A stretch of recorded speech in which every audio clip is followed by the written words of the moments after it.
O gosto amargo do café ainda permanece na minha boca enquanto relembro aquele dia. Jamais imaginei que uma tarde de quinta-feira mudaria completamente o rumo da minha existência. Meu nome é Lívia, tenho 35 anos, trabalho como professora universitária de literatura na UFRJ e acreditava ter construído uma vida sólida ao lado de Danilo, meu marido, há 8 anos. A cena permanece nítida em minha memória, como uma fotografia que não consigo apagar. O céu do Rio de Janeiro estava especialmente azul. Eu caminhava pela calçada do Leblon após sair mais cedo da universidade, pensando em fazer uma surpresa para Danilo. Planejava comprar ingredientes para preparar aquela massa italiana que ele tanto gostava. Nossa vida juntos parecia tão comum, tão normal. As contas, as discussões sobre reformar o apartamento, os planos para talvez termos um filho no próximo ano. Passei em frente à cafeteria Grão Fino, um estabelecimento charmoso de esquina com grandes janelas de vidro que expõem o interior para quem passa pela rua. Foi quando o vi. Danilo estava sentado numa mesa próxima à janela, segurando as mãos de uma mulher que eu jamais tinha visto. Ela era elegante, cabelos castanhos na altura dos ombros, sorria enquanto ele falava algo em seu ouvido. E então aconteceu. Eles se beijaram. Um beijo lento, íntimo, de quem compartilha mais que um caso passageiro. Meu corpo paralisou.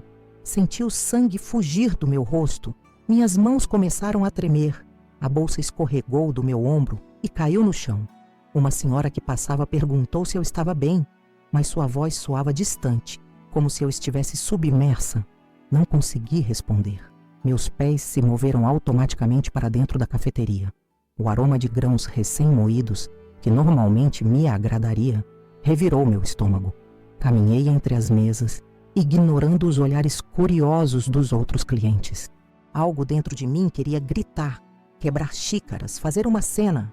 Outra parte, mais racional talvez, observava tudo como espectadora de um filme trágico.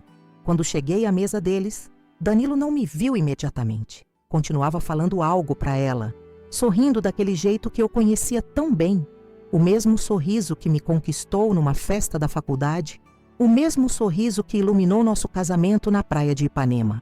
A mulher notou minha presença primeiro e franziu o senho, interrompendo o que quer que estivessem conversando. Danilo, minha voz saiu estranhamente calma. Ele virou-se e nossos olhos se encontraram. Vi o exato momento em que a cor abandonou seu rosto. Seus lábios se entreabriram, mas nenhum som saiu. Suas mãos se afastaram rapidamente das dela, como se tivessem sido queimadas. Foi então que a mulher disse algo que destruiu não apenas meu casamento, mas toda a realidade que eu acreditava viver durante quase uma década. Marido, quem é essa mulher? O tempo congelou. As vozes ao redor, o barulho das xícaras, a música ambiente, tudo desapareceu. Olhei para ela, depois para ele, tentando processar o que acabara de ouvir. Marido. Ela o chamou de marido.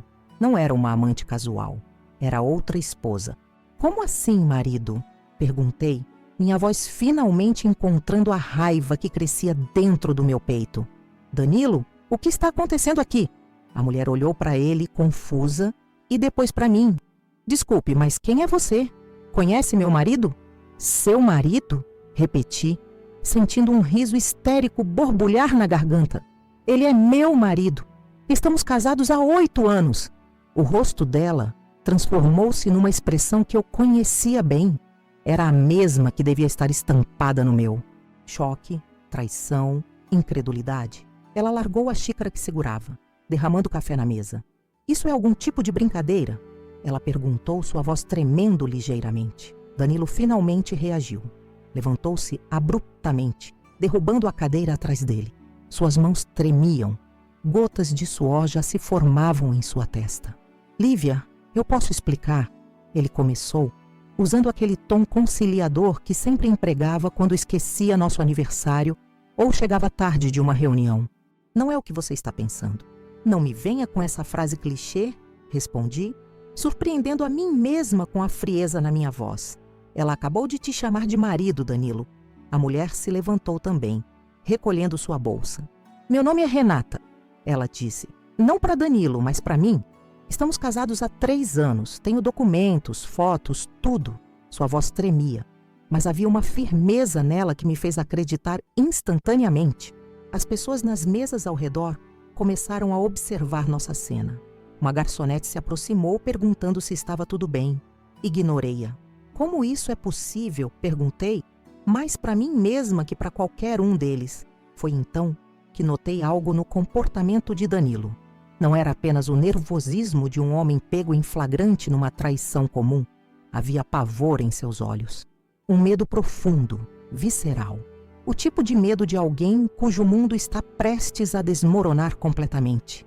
Vocês duas precisam se acalmar, ele tentou, olhando freneticamente para a saída. Vamos conversar em particular, não aqui. Não vou a lugar nenhum com você.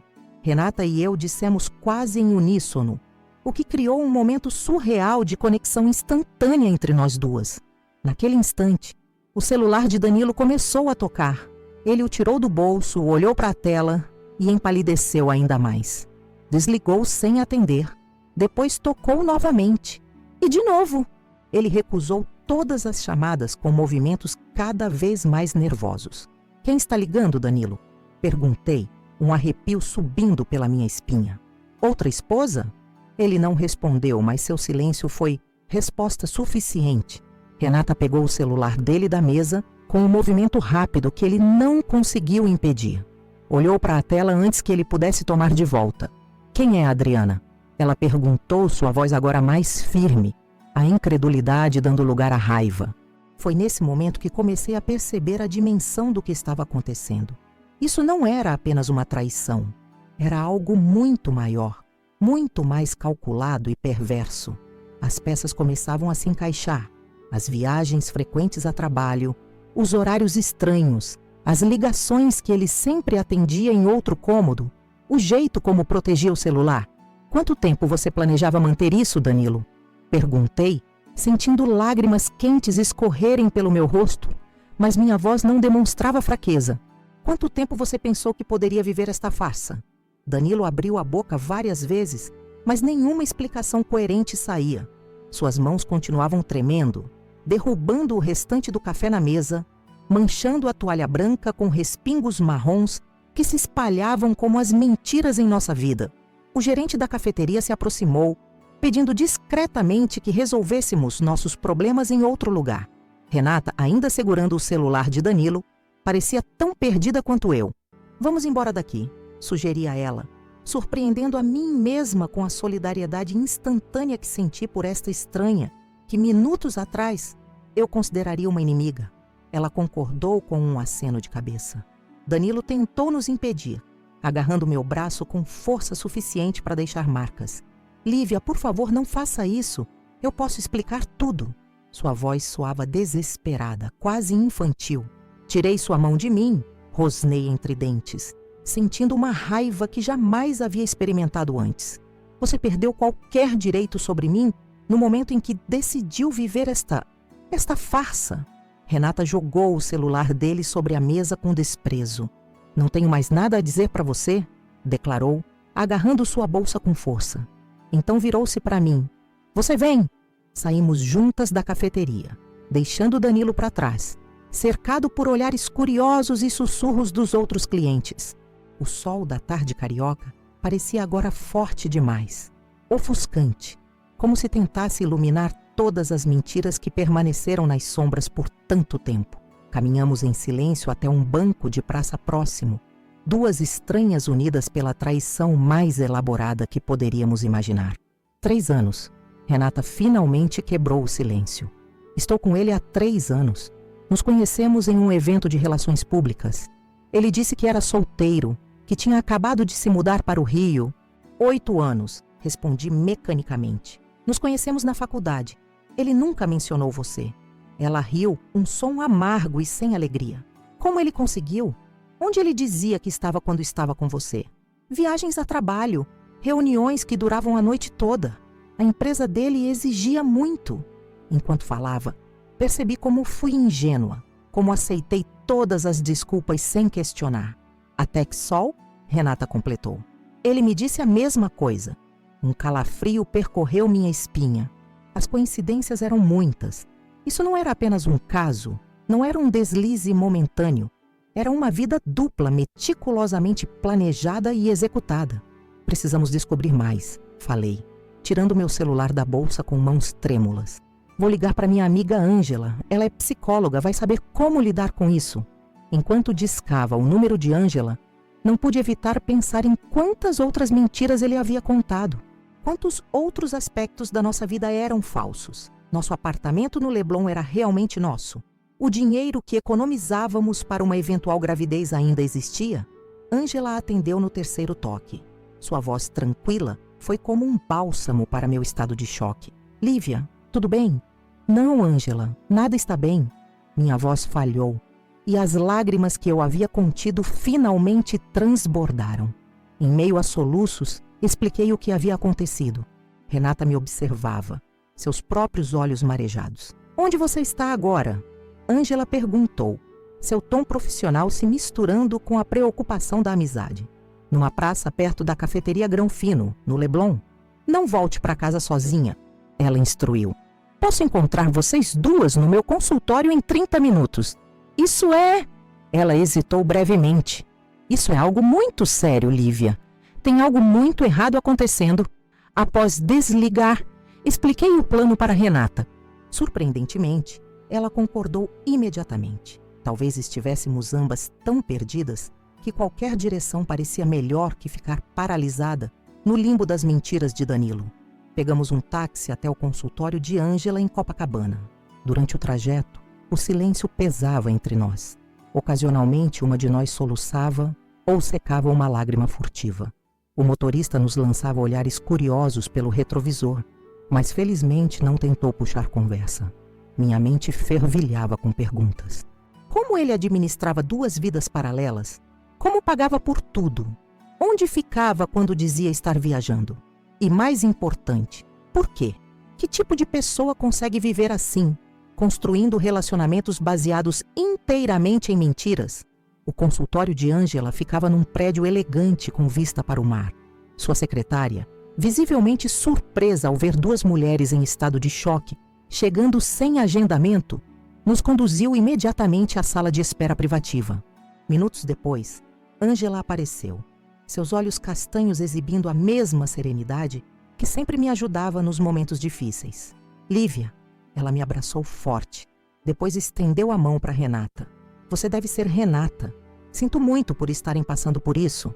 A sala de Ângela sempre me transmitiu calma, com suas paredes em tons pastéis, plantas bem cuidadas e a vista para o oceano.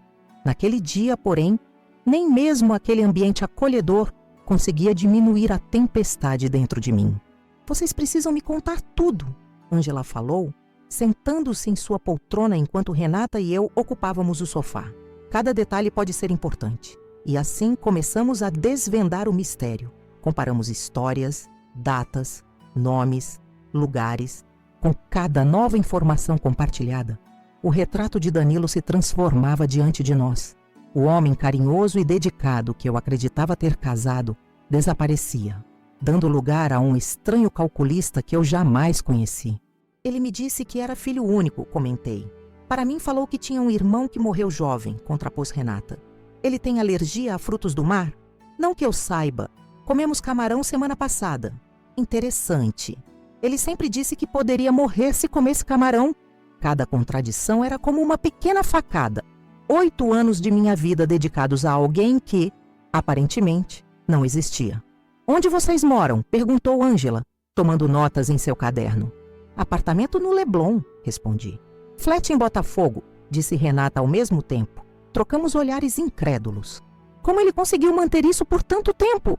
Renata murmurou, mais para si mesma que para nós. Essa é a questão.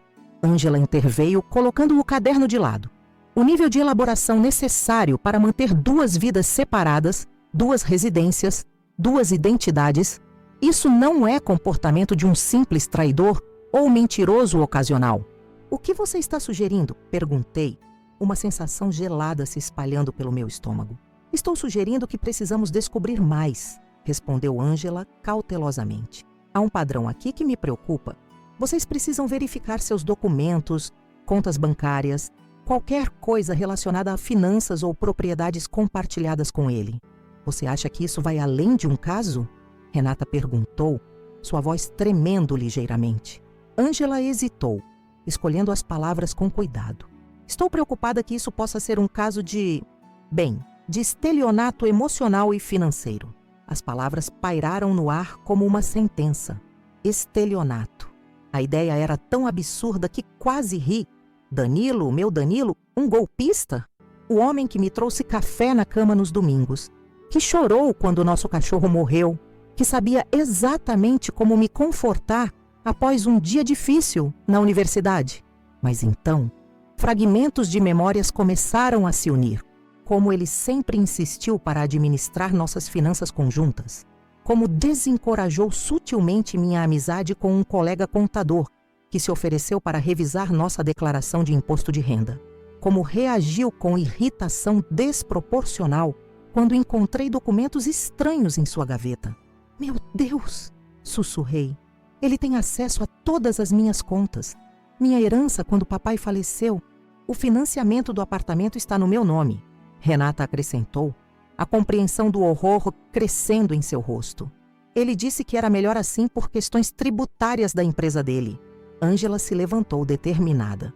Vocês precisam agir agora.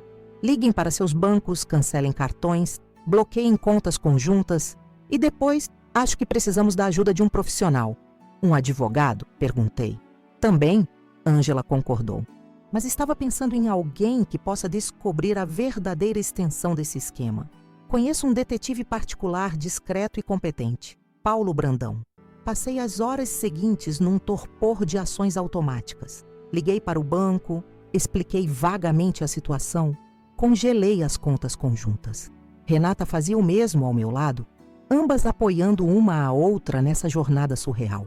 Ângela fez a ligação para Paulo Brandão, que concordou em nos encontrar na manhã seguinte.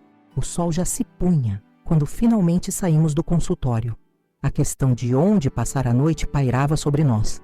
Voltar para casa significava possivelmente encontrar Danilo, e nenhuma de nós estava preparada para isso. Você pode ficar comigo esta noite, ofereceu Ângela. Tenho um quarto de hóspedes. E Renata? Perguntei, sentindo uma estranha responsabilidade pela mulher, que em circunstâncias normais eu consideraria rival. Minha irmã mora em Copacabana, Renata respondeu, esfregando os olhos cansados. Posso ficar com ela? Trocamos números de telefone, prometendo manter contato constante. Havia um vínculo forjado entre nós pela traição compartilhada, uma aliança improvável nascida da dor. O apartamento de Ângela era acolhedor, decorado com o mesmo bom gosto de seu consultório. Ela preparou um chá calmante enquanto eu tomava um banho quente, tentando lavar a sensação de sujeira que a traição havia deixado em minha pele. Como você está realmente? Perguntou Ângela quando me juntei a ela na cozinha, cabelos molhados pingando sobre o roupão emprestado. Destruída, respondi honestamente, mas também furiosa, usada. Como alguém pode fazer isso? Construir uma vida inteira de mentiras? Existem pessoas assim no mundo, Lívia. Pessoas que veem outros seres humanos apenas como meios para um fim, como recursos a serem explorados. São predadores emocionais. Balancei a cabeça, incapaz de conciliar essa descrição com o homem que eu pensei conhecer tão bem. Meu celular vibrou. Dezenas de chamadas perdidas de Danilo, mensagens implorando para conversarmos, para me explicar tudo. Ele continua tentando entrar em contato, comentei, mostrando a tela para Ângela. Não responda, ela aconselhou firmemente, não até sabermos exatamente com quem estamos lidando. Naquela noite, deitada na cama de hóspedes, não consegui dormir. Cada vez que fechava os olhos, via o rosto pálido de Danilo na cafeteria. Ouvia as palavras de Renata. Marido, quem é essa mulher? Revisitei cada momento dos últimos 8 anos, questionando cada memória, cada gesto de amor. Foi tudo uma mentira? Houve algum momento genuíno? Como diferenciar a verdade da manipulação quando toda a estrutura de um relacionamento é construída sobre areia movediça? Peguei meu celular e, contra o conselho de Ângela, li algumas das mensagens de Danilo. Lívia, por favor, me deixe explicar. Não é o que você está pensando. Estou na porta do apartamento. Por favor, onde você está? Precisamos conversar pessoalmente. A última mensagem enviada há apenas meia hora. Se você não responder, vou à polícia reportar seu desaparecimento. Essa última mensagem acendeu algo dentro de mim. Não medo, mas uma clareza súbita. Era uma tática de manipulação, uma tentativa de me forçar a responder, de recuperar o controle da situação. O verdadeiro Danilo começava a emergir por trás da máscara do marido perfeito. Digitei uma única resposta. Não se atreva a me procurar. Estou segura e com advogados. Qualquer comunicação futura deve ser feita através deles. Bloqueei seu número imediatamente depois. Uma sensação estranha de poder me invadiu. Pequena, frágil, mas significativa. O primeiro passo para recuperar o controle da minha vida. A manhã chegou após uma noite inquieta. Ângela já estava de pé, preparando café quando entrei na cozinha. Meu rosto no espelho do banheiro havia revelado olheiras profundas e olhos inchados, mas também uma determinação nova. Paulo Brandão nos encontrará em seu escritório às 9, informou Ângela, entregando-me uma caneca fumegante. Você está pronta para isso? Assenti lentamente. Preciso saber a verdade. Toda ela, não importa quão dolorosa seja. Pouco sabia eu que a verdade seria muito mais chocante e devastadora do que qualquer uma de nós poderia imaginar. O homem que eu chamei de marido por 8 anos escondia segredos que transformariam não apenas minha vida, mas a de diversas outras mulheres espalhadas por todo o país. O escritório de Paulo Brandão ficava num prédio antigo no centro do Rio, daqueles com elevadores de portas pantográficas que rangem ao se moverem. Renata já nos esperava na recepção, tão abatida quanto eu, mas com uma determinação similar estampada no rosto. Trocamos um abraço silencioso, um gesto que teria sido impensável 24 horas atrás. Vocês estão prontas? Perguntou Ângela, sempre atenta aos nossos estados emocionais. Nunca estarei realmente pronta para descobrir que minha vida foi uma farsa, respondi. Mas preciso saber a verdade. Paulo Brandão não era nada como os detetives dos filmes noir que eu tanto apreciava em minhas aulas de literatura. Nada de sobretudo gasto ou chapéu. Era um homem de meia idade, cabelos grisalhos bem aparados, óculos de armação fina e uma postura que inspirava competência. Seu escritório, no entanto, correspondia ao estereótipo: arquivos metálicos, mesa de madeira maciça e janelas com persianas que filtravam a luz da manhã. Senhoras, por favor, sentem-se. Ele gesticulou para as cadeiras à sua frente. Ângela me explicou brevemente a situação, mas preciso ouvir todos os detalhes de vocês. Pela segunda vez em menos de 24 horas, Renata e eu narramos nossa história. A cada novo relato, a dor se transformava sutilmente. Ainda estava lá, pulsante, mas começava a conviver com outro sentimento, a necessidade de justiça. Entendo, disse Paulo, após nossa narrativa, fazendo anotações em um caderno. Já lidei com casos similares, mas raramente tão elaborados. Precisarei de algumas informações básicas: documentos, endereços, números de contas, padrões de comportamento, rotinas. As próximas 2 horas foram dedicadas a fornecer cada fragmento de informação que pudesse ajudar. O CPF de Danilo, que descobrimos ser diferente nos documentos de Renata e nos meus, nomes de colegas de trabalho, endereços, fotos, tudo que pudesse traçar o perfil verdadeiro do homem que conhecíamos tão pouco. Ele mencionava frequentemente negócios em outras cidades? Perguntou Paulo em determinado momento. São Paulo, respondi imediatamente. Salvador, disse Renata quase simultaneamente. Trocamos olhares alarmados. E Niterói? Acrescentei, lembrando das viagens mensais que ele fazia para a cidade vizinha. Dizia que a empresa tinha um escritório lá. Paulo franziu o senho, fazendo mais anotações. Vocês têm acesso a extratos bancários, registros de cartão de crédito, qualquer coisa que mostre padrões de gastos? Mostrei o aplicativo do banco no celular, com as transações dos últimos meses. Renata fez o mesmo. Paulo examinou tudo com olhos treinados, ocasionalmente assinalando padrões que escapariam a observadores comuns. Vejam isto. Ele apontou para uma sequência de transações no meu extrato. Depósitos mensais de valores consideráveis, sempre no dia 10, sempre da mesma origem. Uma empresa chamada Barros Investimentos. Nunca ouvi falar, confessei intrigada. E aqui, continuou, agora analisando o extrato de Renata. Mesma empresa, depósitos no dia 20. Ele dizia que era um bônus da empresa, Renata explicou. A Texol supostamente fazia esses depósitos através de uma subsidiária de investimentos. Paulo balançou a cabeça, seus olhos revelando preocupação crescente. Vou investigar essa tal Barros Investimentos. Também preciso verificar registros imobiliários, histórico profissional, possíveis processos judiciais anteriores. Ele fez uma pausa, olhando diretamente para nós duas. Devo alertá-las que este processo pode revelar coisas desagradáveis. Estão preparadas para isso? Precisamos saber tudo, afirmei com uma firmeza que não sabia possuir. Ao sairmos do escritório de Paulo, uma sensação estranha me dominava. Uma mistura de vazio e determinação. O detetive prometeu contato em alguns dias, mas aconselhou que mantivéssemos distância de Danilo e, principalmente, que não mencionássemos a investigação. O que você vai fazer agora? Perguntei a Renata enquanto caminhávamos sob o sol forte do meio-dia.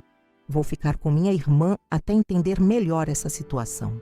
Não posso voltar para aquele flat. Agora sei que tudo foi construído sobre mentiras. Ela hesitou antes de continuar. E você? Ângela insistiu que eu ficasse com ela mais alguns dias. Preciso buscar algumas roupas no apartamento, mas vou esperar um momento em que tenha certeza que ele não estará lá. Nos despedimos com a promessa de permanecer em contato constante. Havia um vínculo entre nós agora, duas sobreviventes do mesmo naufrágio emocional. Os dias seguintes passaram num limbo estranho. Consegui pegar algumas roupas e objetos pessoais do apartamento durante uma rápida visita, acompanhada por Ângela. Danilo não estava, mas os sinais de sua presença, um casaco jogado no sofá, uma xícara de café pela metade, provocaram uma onda de náusea que quase me fez desistir. Peguei apenas o essencial e saí, sem olhar para trás. Na universidade pedi licença médica, algo que nunca havia feito antes. Meus colegas, preocupados com minha aparência abatida, não questionaram. Como explicar que sua vida inteira desmoronou numa tarde de quinta-feira, em frente a uma cafeteria? No quarto dia, após nossa visita a Paulo, o telefonema veio. Era final de tarde. E Ângela e eu bebíamos chá na varanda, observando o sol se pôr sobre Copacabana. Meu celular vibrou. Um número desconhecido. Lívia, é Paulo Brandão. Precisamos conversar pessoalmente. Você e Renata. O quanto antes. Algo em sua voz fez meu estômago gelar. Você descobriu algo? Uma pausa do outro lado da linha. Sim, mais do que esperávamos. Muito mais. 2 horas depois, estávamos novamente em seu escritório. Renata chegou minutos depois de mim, igualmente apreensiva. Paulo tinha pasta sobre pasta espalhadas em sua mesa, junto com um laptop aberto mostrando planilhas complexas.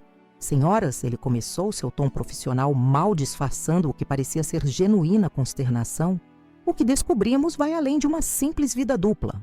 Ele girou o laptop para que pudéssemos ver a tela.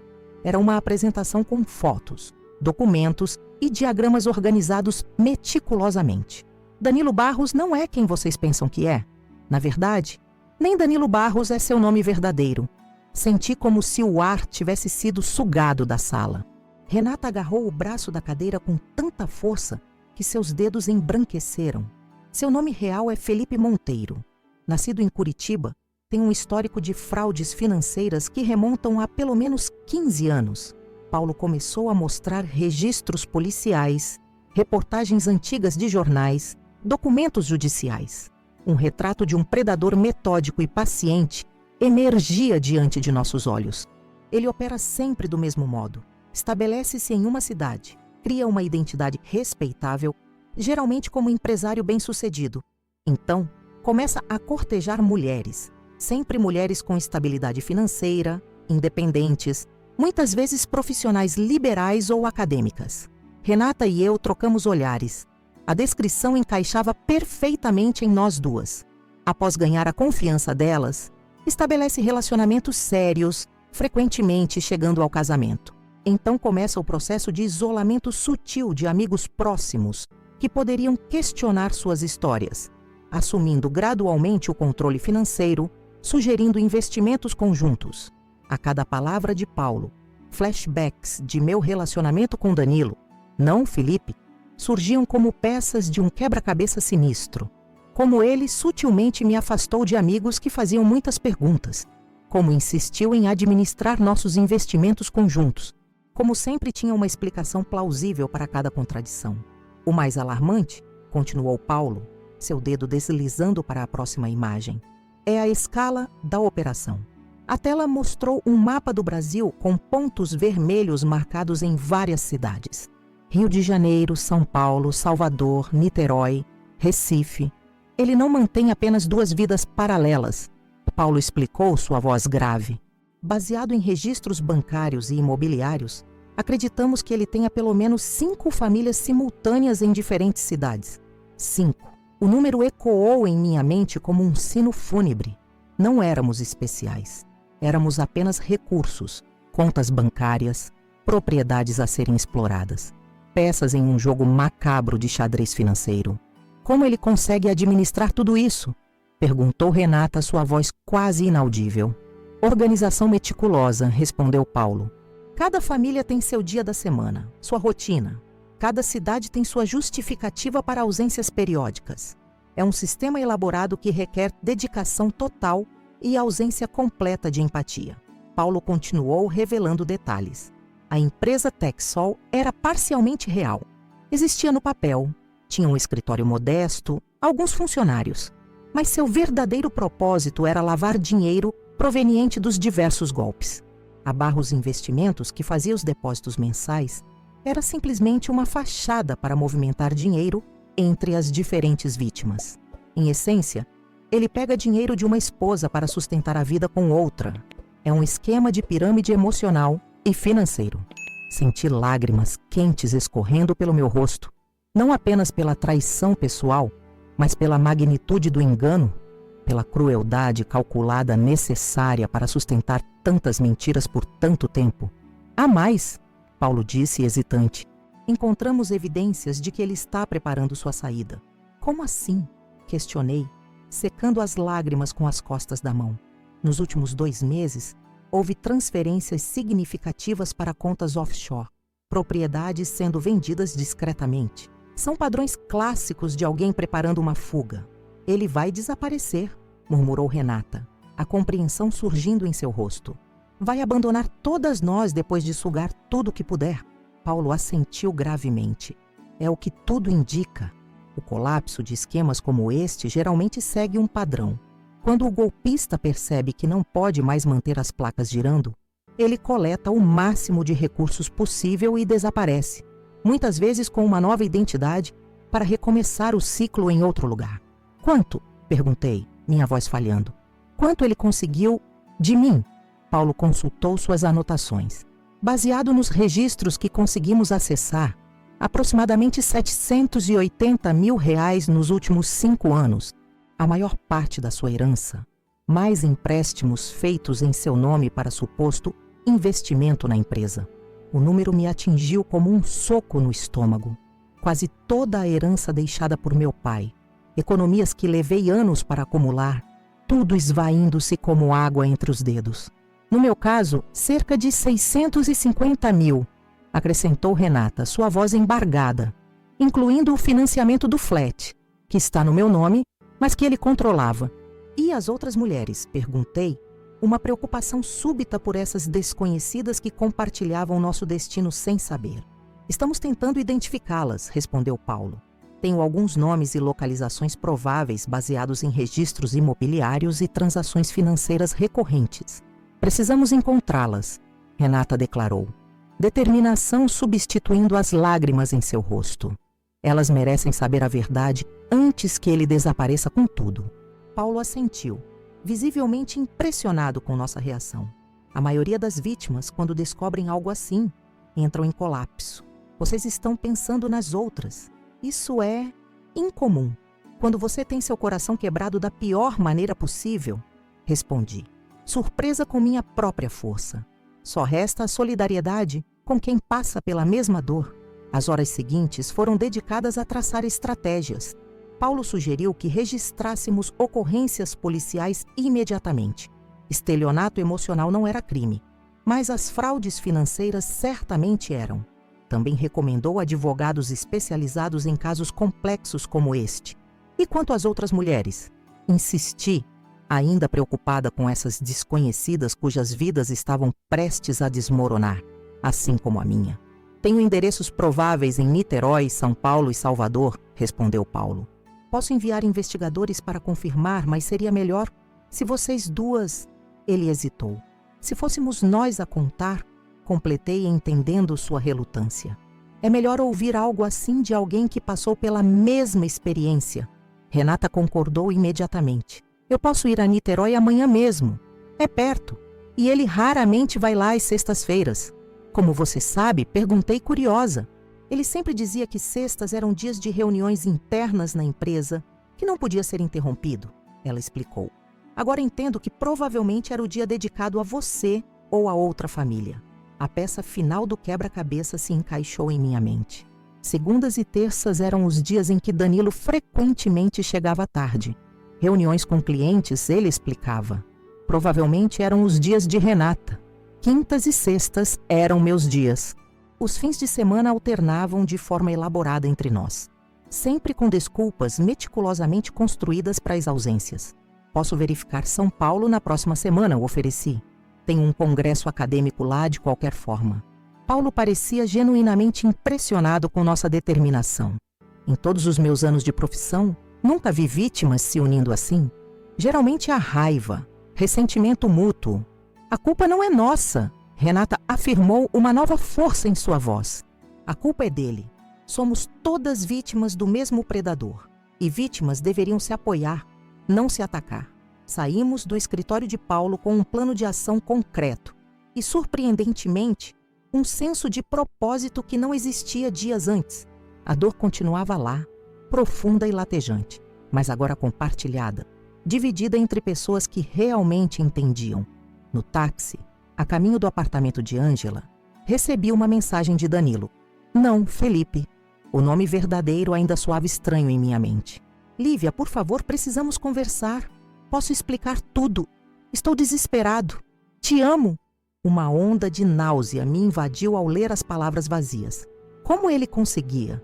Como podia escrever te amo para mim, provavelmente minutos após enviar mensagem idêntica para Renata e as outras? Que tipo de mente consegue compartimentalizar emoções dessa forma? Não respondi. Em vez disso, encaminhei a mensagem para Paulo, que havia nos instruído a documentar qualquer contato. Outra peça de evidência no caso que começava a ser construído contra o homem que eu um dia acreditei amar. Naquela noite, deitada na cama de hóspedes de Ângela, não chorei. A tristeza ainda estava lá, mas agora acompanhada de algo mais. Determinação. Amanhã começaríamos a desmantelar o castelo de cartas que Felipe Monteiro havia construído tão cuidadosamente. Amanhã a justiça começaria seu curso lento, mas inexorável. Peguei meu celular e mandei mensagem para Renata. Vamos juntas a Niterói amanhã. Ninguém deveria enfrentar isso sozinha. Sua resposta veio segundos depois. Obrigada. Juntas somos mais fortes. Adormeci com uma certeza que não existia dias antes. Sobreviveria a isso. E mais importante, garantiria que outras mulheres também sobrevivessem, antes que o homem que destruiu nossas vidas pudesse fazer mais vítimas. Acordei antes do amanhecer, com aquela sensação pesada no peito que aparece nos primeiros segundos de consciência, quando a realidade ainda não se firmou completamente. Por um breve instante, tudo parecia normal. Então, como uma onda quebrando na praia, a verdade voltou. Meu casamento era uma farsa, meu marido um estranho, minha vida uma elaborada mentira. Levantei-me silenciosamente para não acordar Ângela. Na cozinha, preparei um café forte, enquanto organizava mentalmente o dia que estava por vir. Renata e eu tínhamos marcado de nos encontrar às 8h para seguir para Niterói. Paulo havia conseguido o endereço provável da terceira esposa, uma mulher chamada Adriana Meirelles, veterinária, 36 anos. O pensamento de confrontar outra vítima me causava um misto de ansiedade e determinação. Você está mesmo decidida a fazer isso? Perguntou Ângela. surgindo na porta da cozinha com os cabelos desarrumados pelo sono. Preciso, respondi, servindo uma xícara para ela. Se estivesse no lugar dela, gostaria de saber a verdade antes que fosse tarde demais. Ângela assentiu, compreensiva. Só tenha cuidado, confrontos emocionais podem ser imprevisíveis. Encontrei Renata na estação de barcas que liga o Rio a Niterói. Ela parecia diferente. O choque inicial havia dado lugar a uma determinação quase férrea. Usava óculos escuros que não escondiam completamente os olhos inchados, mas sua postura transmitia resolução. Conseguiu dormir? Perguntei enquanto comprávamos as passagens. Quase nada, confessou. Fiquei revisando mentalmente cada momento dos últimos 3 anos, tentando identificar os sinais que ignorei. Eu também, admiti enquanto embarcávamos. É como assistir a um filme pela segunda vez, percebendo todas as pistas que não notei da primeira vez. Durante a travessia da Baía de Guanabara, permanecemos em silêncio, cada uma absorta em seus pensamentos, observando o horizonte do rio se afastar. A manhã estava clara, com aquele azul intenso típico do céu carioca, uma beleza que contrastava cruelmente com a escuridão de nossas descobertas recentes. O endereço que Paulo nos forneceu ficava em Icaraí, um bairro elegante de Niterói. Era um prédio moderno com vista para o mar. Evidentemente, Felipe mantinha um padrão consistente em suas escolhas imobiliárias.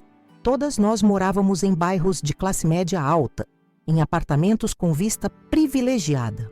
Como vamos fazer isso? Perguntou Renata quando estávamos diante do prédio. Não podemos simplesmente tocar a campainha e dizer: "Oi, seu marido também é nosso marido." Na verdade, respondi, sentindo uma estranha calma me dominar. É exatamente isso que vamos fazer. O porteiro nos olhou com curiosidade quando pedimos para anunciar nossa visita ao apartamento 802. Quem devo anunciar? Diga que são Lívia e Renata. Ela não nos conhece, mas é importante. Enquanto esperávamos, meu coração batia tão forte que podia jurar que Renata conseguia ouvi-lo. Minutos depois, o porteiro nos informou que poderíamos subir.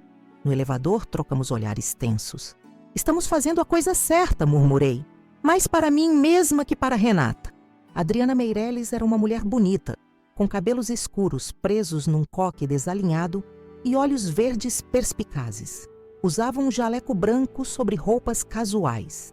Aparentemente, estava se preparando para sair para o trabalho. Sua expressão demonstrava uma mistura de curiosidade e impaciência. "Vocês são?" perguntou, mantendo a porta entreaberta. "Meu nome é Lívia Mascarenhas." Comecei, a voz mais firme do que esperava. "E esta é Renata Fontoura. Precisamos conversar sobre Danilo Barros." A menção ao nome fez com que Adriana franzisse o senho. "Vocês são colegas de trabalho dele? Aconteceu alguma coisa? Podemos entrar?" pediu Renata gentilmente. "É um assunto delicado." Adriana hesitou, claramente avaliando se éramos uma ameaça. Finalmente, abriu mais a porta. "Tenho apenas 15 minutos antes de sair para a clínica."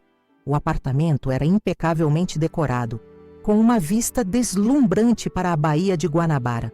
Notei com um aperto no peito elementos familiares na decoração. O mesmo estilo de móveis que Danilo havia sugerido para nosso apartamento. O mesmo gosto por arte minimalista. Até mesmo uma versão da mesma fotografia que tínhamos em nossa sala. Danilo sorrindo contra um pôr do sol, embora aqui a praia fosse diferente. "Adriana", comecei, optando pela abordagem direta. "Há quanto tempo você conhece Danilo?" Ela pareceu confusa com a pergunta. "Quase 4 anos. Nos casamos há 2. Por quê?" "Vocês estão me assustando." "O homem que você conhece como Danilo Barros", continuei sentindo meu estômago contrair, "é, na verdade, Felipe Monteiro. Ele é um estelionatário procurado pela polícia em vários estados." Adriana riu, uma risada nervosa, descrente. "Do que vocês estão falando? Isso é algum tipo de brincadeira?" "Eu sou a esposa dele no Rio", declarei, a voz embargando ligeiramente. "Estamos casados há 8 anos. E eu sou a esposa dele em outro apartamento no Rio", acrescentou Renata. 3 anos de casamento. O rosto de Adriana perdeu toda a cor. Ela cambaleou ligeiramente, apoiando-se no balcão da cozinha americana. Isso não pode ser verdade." Gentilmente, apresentamos as provas que havíamos trazido. Fotos, documentos, os relatórios preliminares de Paulo Brandão. Com cada evidência, o rosto de Adriana se transformava, da descrença ao choque, do choque à dor, da dor à raiva. Ele me disse que era viúvo, murmurou Adriana, lágrimas começando a escorrer pelo seu rosto. Disse que sua esposa morreu de câncer e que nunca pensou que amaria novamente até me conhecer. Para mim, ele era divorciado, compartilhou Renata. Ex-mulher problemática que se mudou para o exterior. Comigo, ele construiu toda uma história sobre seus pais, sua infância em Minas Gerais. Acrescentei. Tudo mentira, aparentemente. Adriana se levantou abruptamente, correu até o quarto e voltou com uma caixa de documentos. Começou a revirar freneticamente papéis, contas, extratos. Os investimentos, murmurou, mais para si mesma que para nós. Ele insistiu tanto que investíssemos na expansão da empresa dele. 200 mil do meu fundo de aposentadoria, a clínica que eu ia abrir. A dor em sua voz era tão familiar, tão próxima da minha própria, que me aproximei instintivamente, colocando a mão em seu ombro. Ela não rejeitou o gesto. Existem outras, informei suavemente. Pelo menos mais 2, em São Paulo e Salvador. Estamos tentando localizá-las antes que ele desapareça com todo o dinheiro. Desapareça? Adriana ergueu o olhar, alarmada. Há evidências de que ele está preparando uma fuga, explicou Renata. Transferências para contas no exterior, venda discreta de bens. O desgraçado, murmurou Adriana, a voz tremendo de raiva. Uma metamorfose acontecia diante de nossos olhos. A mulher frágil e chocada de minutos atrás dava lugar a alguém determinado. Ele não vai escapar dessa vez. Dessa vez? Questionei, intrigada com a escolha de palavras. Adriana respirou fundo. Eu sou veterinária, mas antes trabalhei como perita contábil. Ele não sabe disso. Sempre minimizei minha experiência com finanças porque ele parecia tão competente nessa área. Mas sei como rastrear dinheiro, como identificar fraudes. Uma luz se acendeu em meus olhos. Você poderia ajudar na investigação. Farei mais que isso, declarou Adriana, secando as lágrimas com determinação. Vou destruí-lo. As próximas horas foram surreais. As 3, unidas por uma dor compartilhada, começamos a mapear o império financeiro de Felipe Monteiro. Adriana, com sua experiência contábil, identificou padrões nas transações que havíamos coletado, apontando para outras contas, outros possíveis esquemas. Precisamos confrontá-lo, declarei quando a manhã já avançava para o meio-dia. Não apenas para obter respostas, mas para que ele veja que não somos vítimas passivas. Seria perigoso, alertou Renata. Paulo Brandão disse que deveríamos manter distância, deixar a polícia cuidar disso. A polícia vai demorar, argumentei. Burocracia, mandados, procedimentos. Enquanto isso, ele pode desaparecer. Precisamos confrontá-lo todas nós juntas em um lugar público. O restaurante Sabor Carioca, sugeriu Adriana, surpreendendo-nos. Ele me leva lá sempre que vamos ao Rio. Diz que é seu restaurante favorito. Ele me levou lá no nosso aniversário de 5 anos, comentei, sentindo uma nova onda de náusea. Nossa comemoração de 2 anos foi lá, acrescentou Renata com um riso amargo.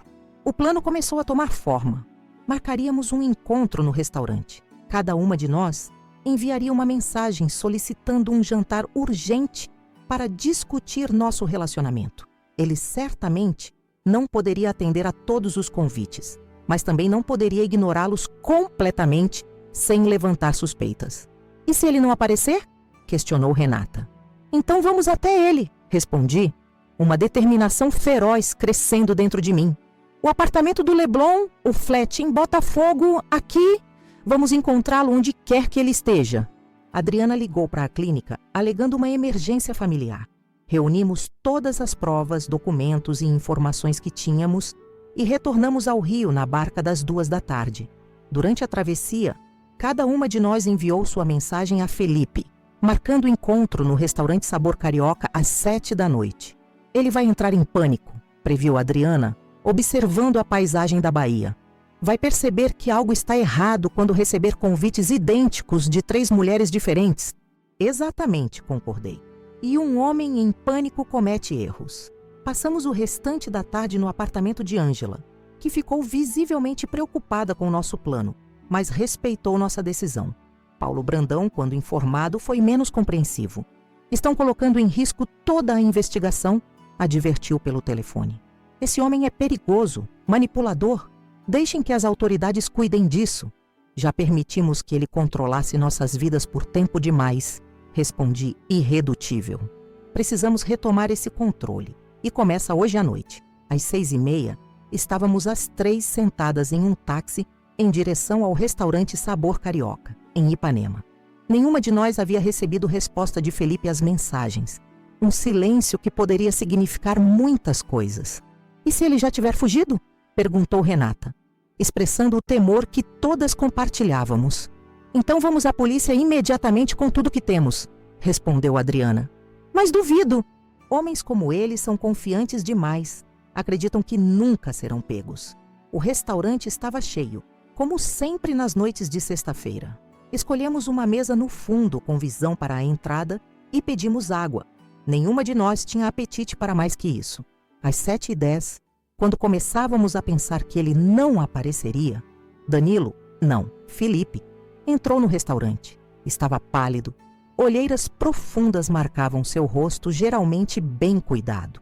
Parecia ter envelhecido anos em poucos dias. Olhou em volta, claramente procurando alguém, e então seus olhos encontraram os meus.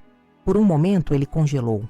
Então notou Renata ao meu lado e, finalmente, Adriana. A cor abandonou completamente seu rosto. Viu o exato momento em que ele considerou dar meia volta e fugir.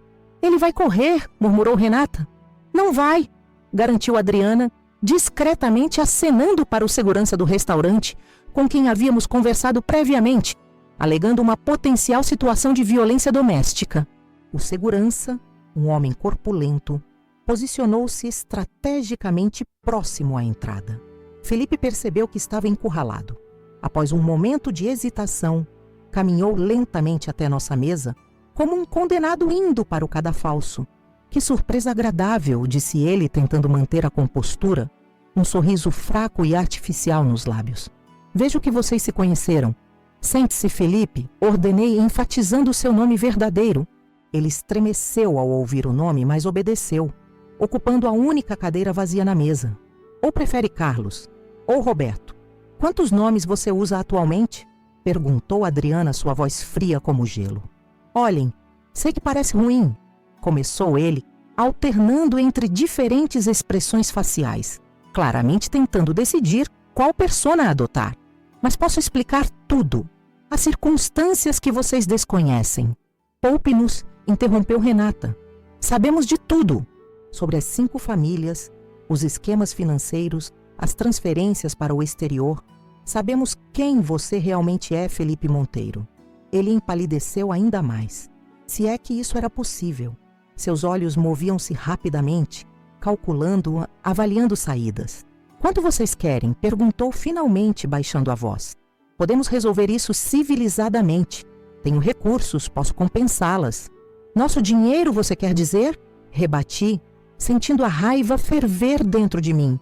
O dinheiro que você roubou de nós através de mentiras e manipulação. Não chamaria de roubo, ele tentou argumentar, seu tom mudando para algo mais conciliatório. Foram investimentos, só que não tradicionais. Fraude é o termo correto, corrigiu Adriana.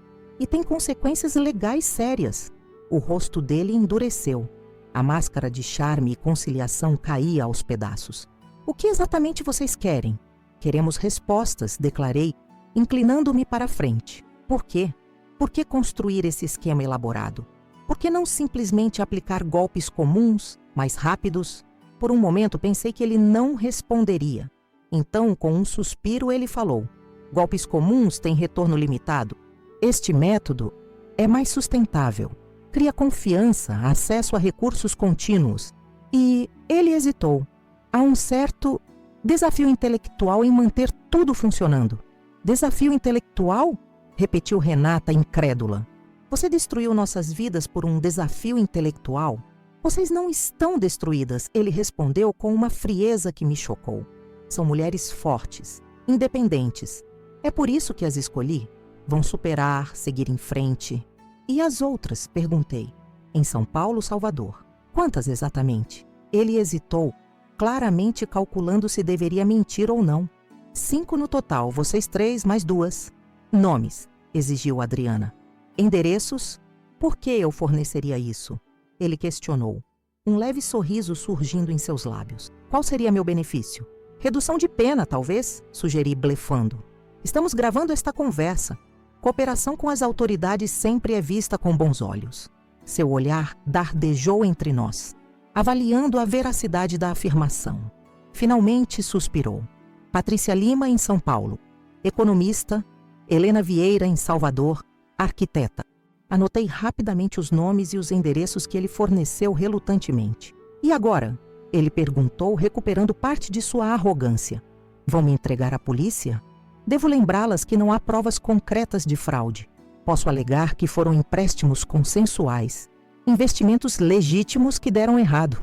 Na verdade, interrompeu Adriana, colocando sobre a mesa uma pasta que havia trazido consigo. Temos bastante material aqui.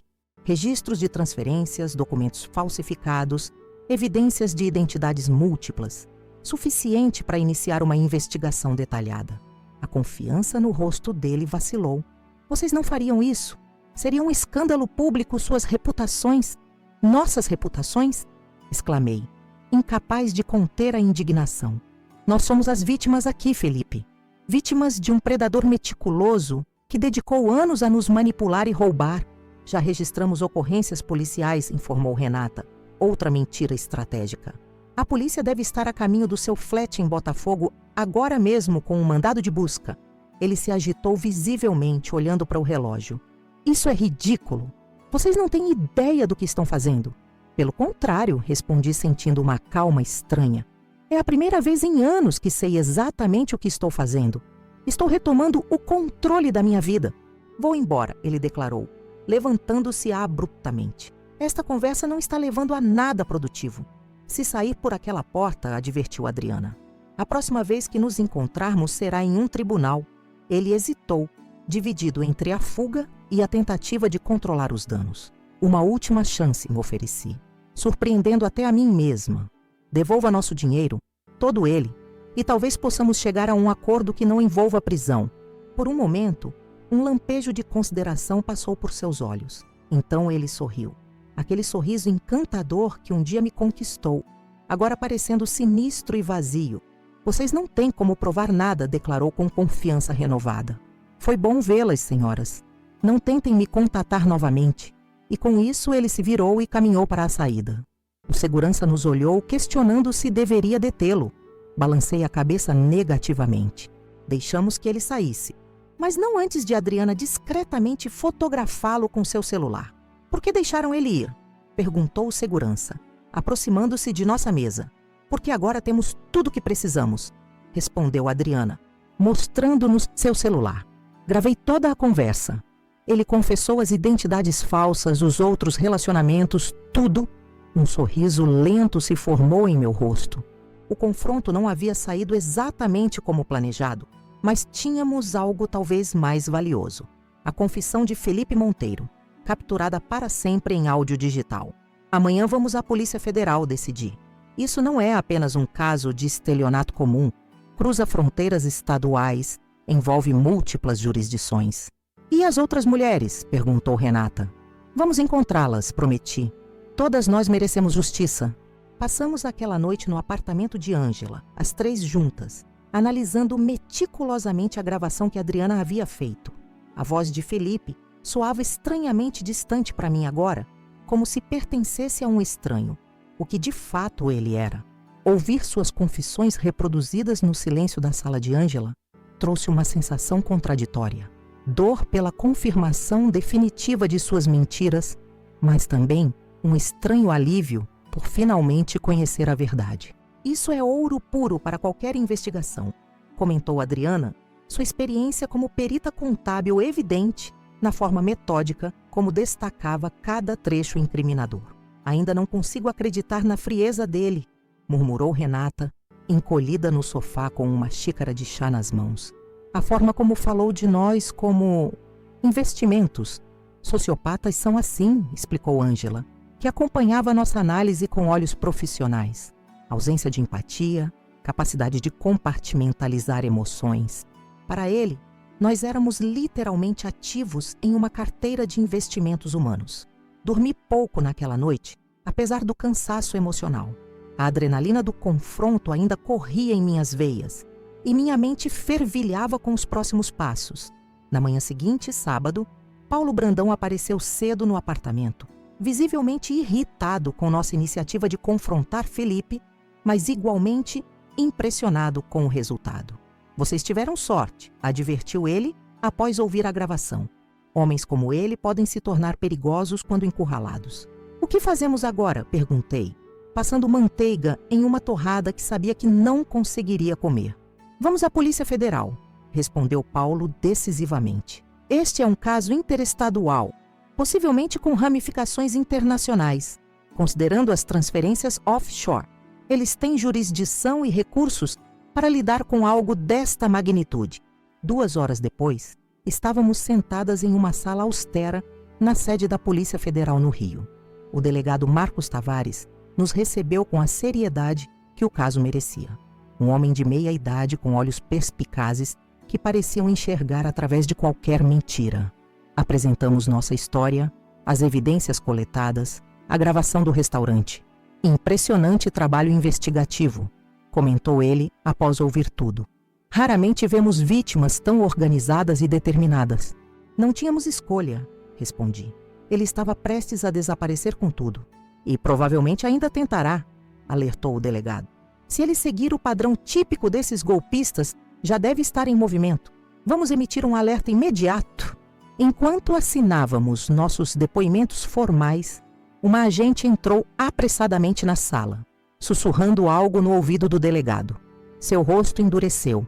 Senhoras, ele disse, voltando-se para nós. Acabamos de receber informação que Felipe Monteiro tentou sacar uma quantia significativa em uma agência bancária na Barra da Tijuca. Quando questionado sobre a origem dos fundos, fugiu. Equipes estão em busca dele agora. Meu coração acelerou. Tudo estava acontecendo mais rápido do que eu imaginava. E quanto às outras mulheres? Perguntei, preocupada com Patrícia e Helena, que ainda desconheciam sua situação. Já contatamos as autoridades em São Paulo e Salvador, respondeu o delegado. Elas serão localizadas e informadas imediatamente. Saímos da Polícia Federal com uma estranha mistura de exaustão e adrenalina. A máquina da justiça estava finalmente em movimento, mas Felipe continuava livre, por enquanto. Ele vai tentar fugir do país, previu Adriana, enquanto tomávamos café numa padaria próxima. Deve ter documentos falsos, rotas de fuga planejadas. Vai precisar de dinheiro para isso, observei. E acabamos de bloquear suas principais fontes. Os dias seguintes passaram num turbilhão de atividades. Fomos apresentadas a Patrícia Lima e Helena Vieira, as outras vítimas de Felipe, através de videoconferência organizada pela Polícia Federal. Patrícia, uma economista paulista de 38 anos, estava casada com Roberto Mendes há 5 anos. Helena, arquiteta baiana de 34 anos, conhecia Carlos Almeida há 3 anos. Suas histórias eram dolorosamente familiares. O mesmo encanto inicial, a mesma construção lenta de confiança, os mesmos investimentos fraudulentos. Ele mantinha algum tipo de calendário para administrar todas nós, comentou Helena durante nossa conversa virtual, sua voz ainda trêmula de choque. Tinha uma agenda meticulosa que nunca me deixava ver. Em Salvador, ele aparecia principalmente no início de cada mês, continuou ela. Dizia que era quando os projetos da empresa exigiam sua presença pessoal na filial Nordeste. Comigo era no meio do mês, completou Patrícia. Sempre de 12 a 18, aproximadamente. O resto do tempo estava viajando a negócios. Aos poucos, o elaborado sistema de Felipe se revelava. Cada semana do mês tinha sua configuração específica. Dias 1 a 8 em Salvador, com Helena, 9 a 11 no Rio comigo, 12 a 18 em São Paulo, com Patrícia, 19 a 22 no Rio com Renata, 23 a 26 em Niterói com Adriana. Os fins de semana eram alternados estrategicamente entre nós, sempre com desculpas meticulosamente elaboradas para as ausências. O nível de organização é quase admirável, comentou Adriana amargamente. Se ele tivesse usado esse talento para algo legítimo, Psicopatas muitas vezes são extremamente inteligentes e organizados, explicou Ângela durante uma de nossas reuniões coletivas. É o que torna sua manipulação tão eficaz. No terceiro dia após nossa denúncia formal, recebemos a notícia. Felipe havia sido localizado tentando embarcar num voo para o Panamá com documentos falsos. A prisão aconteceu discretamente, sem resistência. Aparentemente, até o fim, ele acreditou que poderia usar seu charme para escapar das consequências. Queremos vê-lo, declarei quando o delegado Tavares nos informou da captura. As outras concordaram imediatamente. Não é protocolar, hesitou o delegado. Não estamos pedindo para interrogá-lo, argumentei. Apenas para olhá-lo nos olhos uma última vez, sabendo quem ele realmente é. Talvez comovido por nossa determinação, ou talvez reconhecendo os bairadi ou o valor terapêutico do confronto, o delegado eventualmente concordou. No dia seguinte, nós 5, eu, Renata, Adriana, Patrícia, que voou de São Paulo, e Helena, que veio de Salvador, encontramo-nos na delegacia. O homem trazido à sala de visitas não se parecia em nada com o Danilo que conheci.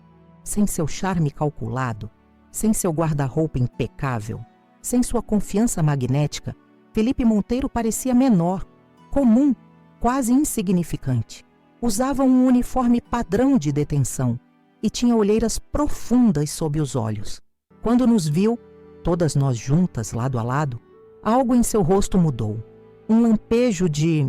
não saberia dizer se surpresa, medo ou talvez pela primeira vez, vergonha.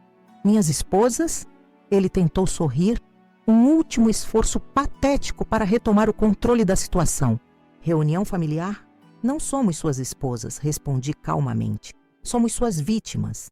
E agora, suas acusadoras. Vocês não entendem, ele tentou novamente, seu tom mudando para algo mais sério. Eu realmente me importava com cada uma de vocês. À minha maneira. Poupe-nos, interrompeu Helena. Sua voz normalmente suave, agora firme como aço. Você não se importa com ninguém, além de si mesmo.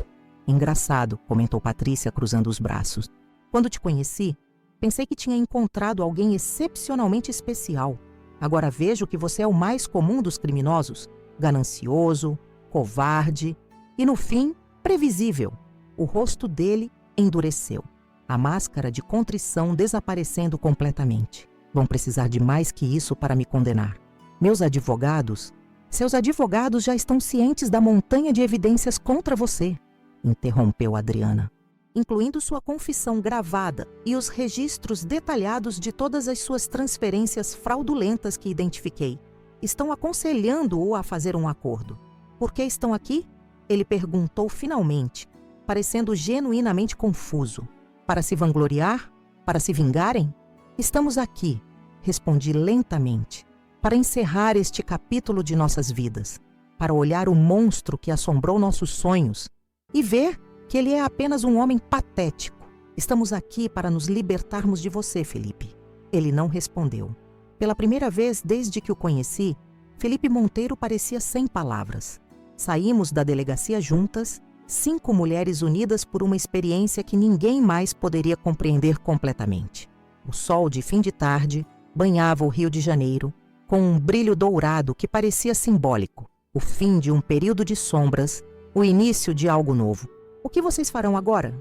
Perguntou Helena enquanto caminhávamos sem destino definido. Voltar para a universidade, respondi. Meus alunos de literatura têm uma prova na próxima semana. Continuar com os planos para minha clínica veterinária, disse Adriana. Ele atrasou meu sonho, mas não o destruiu. Retomar meu projeto de consultoria financeira, acrescentou Patrícia. Ironicamente, toda essa experiência me deu insights valiosos sobre como identificar fraudes. Vou me mudar, declarou Renata. Começar do zero em outra cidade, talvez Curitiba. E quanto ao dinheiro? Perguntou Patrícia, expressando a preocupação que todas compartilhávamos. Parte poderemos recuperar através de processos civis, respondeu Adriana. O delegado disse que já identificaram algumas contas offshore que ele não conseguiu esvaziar a tempo. Mas provavelmente nunca recuperaremos tudo. Não é apenas sobre dinheiro, observei. É sobre tempo, confiança, sonhos, coisas que nenhum tribunal pode devolver, completou Helena suavemente. Chegamos a um pequeno parque e nos sentamos em um banco com vista para o mar. 5 estranhas ligadas por um trauma compartilhado, conversando como amigas de longa data. Havia uma intimidade única entre nós. Conhecíamos as mesmas mentiras, caímos nos mesmos truques, amamos o mesmo fantasma. Tive uma ideia, declarou Renata repentinamente. Deveríamos criar um grupo de apoio, não apenas para nós, mas para outras mulheres que passaram por experiências similares. Um espaço para compartilhar histórias, alertar sobre predadores, ensinar a identificar sinais de alerta. Complementou Patrícia, assentindo entusiasticamente. Poderia ser online inicialmente, sugeriu Helena, para alcançar mulheres em todo o país. A ideia ressoou imediatamente comigo. Transformar nossa dor coletiva em algo construtivo, algo que pudesse proteger outras pessoas. Ângela poderia nos orientar, acrescentei, com sua experiência como psicóloga. E eu posso contribuir com a parte financeira, ofereceu Patrícia. Como identificar fraudes, proteger patrimônio? Adriana sorriu, um sorriso genuíno que iluminou seus olhos pela primeira vez desde que a conheci. Acho que acabamos de encontrar um propósito para toda essa dor. 2 semanas depois, nos reunimos no Parque Lage, um dos lugares mais belos do Rio de Janeiro. O cenário era perfeito. Um palacete histórico, cercado por vegetação exuberante da Mata Atlântica, com vista para a Lagoa Rodrigo de Freitas e o Cristo Redentor ao fundo. Um lugar de beleza e renovação. Ângela havia sugerido o encontro como uma espécie de ritual de encerramento. Felipe Monteiro agora enfrentava múltiplas acusações de estelionato, falsidade ideológica e lavagem de dinheiro. As investigações haviam revelado um esquema ainda mais extenso do que imaginávamos inicialmente. Outras vítimas em anos anteriores, outras identidades, outros estados. Havia pouca dúvida de que ele passaria muitos anos na prisão. Queria propor um brinde, disse Adriana, levantando sua taça de espumante. Não a ele, que já ocupou espaço demais em nossas vidas, mas a nós. A nossa força, nossa resiliência e nossa união. A verdade, acrescentou Renata, por mais dolorosa que seja, é sempre preferível à mais bonita das mentiras. As novas amizades forjadas no fogo da adversidade, continuou Patrícia. Ao futuro, completou Helena, que agora pertence apenas a nós. E as lições aprendidas, concluí, erguendo minha própria taça. Não para nos tornar amargas ou desconfiadas, mas sábias e fortes. Brindamos sob o céu azul do rio. 5 mulheres que um mês atrás eram estranhas e agora compartilhavam um vínculo indissolúvel. O grupo de apoio que havíamos imaginado estava tomando forma. Já tínhamos um nome, Recomeços, um site em desenvolvimento e nosso primeiro encontro oficial marcado para a semana seguinte. Naquela tarde, sentada entre minhas novas amigas no Parque Lage, percebi que Felipe Monteiro havia inadvertidamente criado algo que nunca pretendeu. Uma irmandade de mulheres determinadas a transformar sua dor em força, suas cicatrizes em sabedoria. Em sua busca para nos destruir individualmente, ele acabou nos unindo de uma forma que nenhuma de nós poderia ter previsto. A notícia sobre nosso caso começou a circular na mídia, primeiro localmente, depois nacionalmente. Evitamos entrevistas sensacionalistas, mas aceitamos compartilhar nossa experiência em espaços que permitiam uma discussão séria sobre predadores emocionais e financeiros. Com cada artigo, cada reportagem, cada postagem em nossas recém-criadas redes sociais, outras vítimas começaram a surgir, não apenas de Felipe, mas de outros homens com métodos similares. É quase uma epidemia silenciosa, comentou Ângela durante uma de nossas reuniões. Tantas mulheres sofrendo isoladamente, culpando-se por terem sido enganadas. Nossa primeira reunião oficial do Recomeços teve que ser transferida para um espaço maior, devido ao número inesperado de interessadas. Mais de 60 mulheres, de diferentes idades e origens, reuniram-se para compartilhar histórias, encontrar apoio e, principalmente, perceber que não estavam sozinhas em sua dor. Voltei à universidade no início do semestre seguinte. Meus colegas e alunos foram surpreendentemente compreensivos. Muitos haviam visto as notícias, outros tinham apenas ouvido rumores. Decidi ser transparente, transformando minha experiência em uma lição sobre narrativas enganosas, sobre como distinguir ficção e realidade, sobre como personagens complexos podem existir tanto na literatura quanto em nossa sala de estar. O apartamento no Leblon, ainda parcialmente financiado, foi vendido. O valor não cobriu todas as perdas, mas me permitiu recomeçar em um lugar menor, sem as memórias opressivas. Adriana decidiu usar sua experiência como perita contábil para especializar-se em investigação de fraudes financeiras, auxiliando outras vítimas. Renata realmente se mudou para Curitiba, mas mantivemos contato constante, virtualmente e em visitas regulares. Patrícia lançou um serviço de consultoria financeira voltado especificamente para mulheres, ensinando independência e segurança nas decisões econômicas. Helena usou seu talento como arquiteta para redesenhar o espaço físico de nosso grupo de apoio quando finalmente conseguimos um local permanente. 6 meses após a prisão de Felipe, recebi um envelope do tribunal. Era a sentença final. 18 anos por múltiplas acusações de estelionato, falsidade ideológica, bigamia e lavagem de dinheiro. Anexado estava um pedido. Felipe queria me ver, apenas a mim, sua primeira esposa. Levei o envelope para nossa reunião semanal do Recomeços, compartilhando seu conteúdo com minhas irmãs de jornada. Você vai? Perguntou Renata, preocupação evidente em seu rosto. Olhei para o pedido novamente, sentindo o peso daquela decisão. Parte de mim queria confrontá-lo uma última vez, perguntar se algum momento foi genuíno, se em algum instante daqueles 8 anos ele realmente sentiu algo verdadeiro. Outra parte sabia que qualquer resposta seria apenas mais uma manipulação, mais uma mentira de um homem que havia transformado o engano em arte. Não, respondi finalmente, rasgando o papel em pedaços. Ele não merece mais nenhum minuto do meu tempo. Nossa história terminou naquele dia no Parque Lage, quando escolhemos seguir em frente. As outras assentiram, compreendendo perfeitamente. Naquela noite, ao retornar para meu novo apartamento em Botafogo, percebi que pela primeira vez em meses não pensava em Felipe Monteiro como meu marido, nem mesmo como meu ex-marido. Ele havia se tornado apenas um capítulo fechado, uma lição aprendida, um fantasma finalmente exorcizado. A verdadeira história, a que realmente importava, era a que estávamos escrevendo agora, juntas. Uma narrativa de superação, de sororidade, de transformar a dor mais profunda em algo maior que nós mesmas. E nessa história, diferente da anterior, éramos nós, e apenas nós, as autoras de cada página. Agora que compartilhei minha história com vocês, sinto um misto de alívio e gratidão. Alívio por poder transformar uma das experiências mais dolorosas da minha vida em um alerta para outras pessoas. E gratidão por terem me acompanhado nessa jornada intensa que mudou completamente quem eu sou. Tudo começou naquela tarde comum no Leblon, quando passei em frente à cafeteria Grão Fino e vi Danilo, meu marido de 8 anos, beijando outra mulher. Aquele momento, que poderia ter sido apenas a descoberta de uma traição, revelou-se o primeiro fio de um novelo de mentiras muito mais complexo e perturbador. Marido, quem é essa mulher? Aquelas palavras da boca de Renata desencadearam uma transformação irreversível na minha realidade.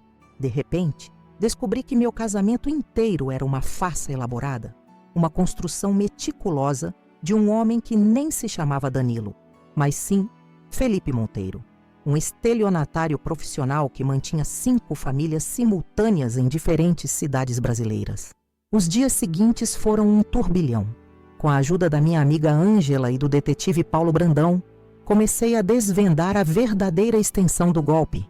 Não se tratava apenas de infidelidade emocional, mas de um esquema financeiro calculado para extrair recursos de mulheres independentes como eu. Minha herança, economias e investimentos, tudo havia sido manipulado por este homem que eu acreditava conhecer intimamente. O que mais me impressionou nessa jornada foi o encontro com as outras mulheres, Renata, Adriana, Patrícia e Helena. Ao invés de nos voltarmos umas contra as outras, como talvez Felipe esperasse, formamos uma aliança poderosa. Compartilhamos nossas histórias, Juntamos evidências e, finalmente, confrontamos nosso algoz naquele jantar no restaurante Sabor Carioca, onde obtivemos sua confissão gravada. Lembro-me perfeitamente do rosto dele quando nos viu juntas. A máscara caiu completamente, revelando o homem frio e calculista por trás do marido afetuoso que eu pensei ter. Suas palavras sobre nos ver como investimentos e sobre o desafio intelectual de manter 5 vidas paralelas ainda ecoam em minha mente, lembrando-me da frieza de quem faz do engano uma arte. A prisão de Felipe foi apenas o começo de nossa verdadeira jornada de cura. Juntas, criamos o grupo Recomeços, transformando nossa dor coletiva em uma força de apoio para outras mulheres que passaram por experiências similares. Descobrimos que nossa história, infelizmente, não era tão única quanto pensávamos. Predadores emocionais e financeiros existem em toda parte, operando nas sombras da confiança e da intimidade. Quando recusei o pedido de Felipe para vê-lo na prisão, 6 meses após sua condenação, senti que finalmente havia me libertado completamente de seu controle. Ele não era mais meu marido, nem meu ex-marido. Era apenas um capítulo encerrado, uma lição aprendida da forma mais dolorosa possível. Hoje dou aulas na universidade novamente, moro em um apartamento menor em Botafogo e dedico parte do meu tempo ao Recomeços. Adriana usa sua experiência como perita contábil para ajudar vítimas de fraudes. Renata recomeçou a vida em Curitiba. Patrícia criou uma consultoria financeira para mulheres. E Helena desenhou o espaço físico de nosso grupo de apoio. Cada uma encontrou uma forma de transformar a tragédia em propósito. Se há algo que aprendi com tudo isso, é que nossa capacidade de recuperação é muito maior do que imaginamos. Perdi dinheiro, tempo, confiança, mas ganhei sabedoria, amizades verdadeiras e um propósito que nunca teria encontrado de outra forma. As cinzas da minha vida anterior tornaram-se o solo fértil para um renascimento que nunca imaginei possível. Esta história que compartilhei não é apenas sobre traição ou golpe, é sobre renascimento. É sobre como, às vezes, precisamos perder tudo para descobrir nossa verdadeira força. É sobre como, mesmo nas circunstâncias mais devastadoras, podemos encontrar significado e conexão humana genuína. Sei que muitos de vocês que estão assistindo podem estar passando por momentos difíceis, talvez até situações de traição ou manipulação. Quero que saibam que não estão sozinhos, que a vergonha e a culpa que sentem não são suas. São armas usadas pelos manipuladores para manter seu controle. Que existe vida, uma vida boa, plena e autêntica, depois da devastação. Compartilho minha história no canal Vingança do Dia, não por vingança no sentido literal, mas como uma forma de retomar meu poder, de transformar minha narrativa de vítima para sobrevivente e, finalmente, para agente de transformação. A verdadeira vingança não está na punição do outro, mas na reconstrução de si mesmo, mais forte e mais sábio que antes. Se minha história tocou você de alguma forma, peço que deixe seu comentário abaixo. Conte-me de onde você é, se já viveu algo parecido ou o que faria no meu lugar. Seus comentários não apenas me ajudam a sentir que não estou sozinha, mas também criam uma rede de apoio para outros que possam estar assistindo em silêncio, precisando desesperadamente saber que há esperança do outro lado da dor. Criar esses vídeos para o canal Vingança do Dia exige coragem e vulnerabilidade. Abrir feridas ainda em cicatrização, para que outros possam aprender com minhas experiências. É um trabalho emocionalmente exaustivo, mas que considero profundamente necessário. Se você valoriza esse tipo de conteúdo, que aborda temas difíceis com honestidade e profundidade, peço que se inscreva no canal e ative o sininho de notificações para não perder nenhum episódio. Seu apoio através dos likes também é fundamental. Além de me mostrar que estou no caminho certo, ajuda o algoritmo a levar essa mensagem para mais pessoas que possam precisar ouvi-la. E se puder, confira os outros vídeos do canal. Outras histórias de superação que podem trazer perspectivas valiosas para sua própria jornada. Para aqueles que desejam apoiar ainda mais nosso trabalho, considere contribuir através do Valeu Demais, uma forma de doação que nos ajuda a cobrir os custos de produção e nos permite continuar trazendo conteúdos diários de qualidade. Cada contribuição, por menor que seja, representa não apenas um suporte financeiro, mas um voto de confiança no valor destas histórias. Este apoio é o que nos permite investigar profundamente cada caso, entrar em contato com as pessoas envolvidas e trazer relatos autênticos e transformadores para vocês. É o que nos permite manter a independência editorial e a qualidade que vocês merecem. Finalizo este relato com a certeza de que, por mais dolorosa que tenha sido minha experiência com Felipe Monteiro, ela não me define. O que me define são as escolhas que fiz depois. Escolher a verdade sobre o conforto, escolher a sororidade sobre o ressentimento, escolher a reconstrução sobre a vitimização. Agradeço a cada um de vocês por me ouvir, por testemunhar minha história. Juntos, podemos transformar histórias de dor em histórias de poder. Juntos, podemos criar uma rede de apoio para aqueles que ainda estão presos em relacionamentos tóxicos ou fraudulentos. Juntos, podemos aprender a identificar os sinais de alerta e a valorizar relacionamentos baseados em honestidade e respeito mútuo. Não se esqueça de se inscrever, curtir e principalmente comentar o que achou desta história.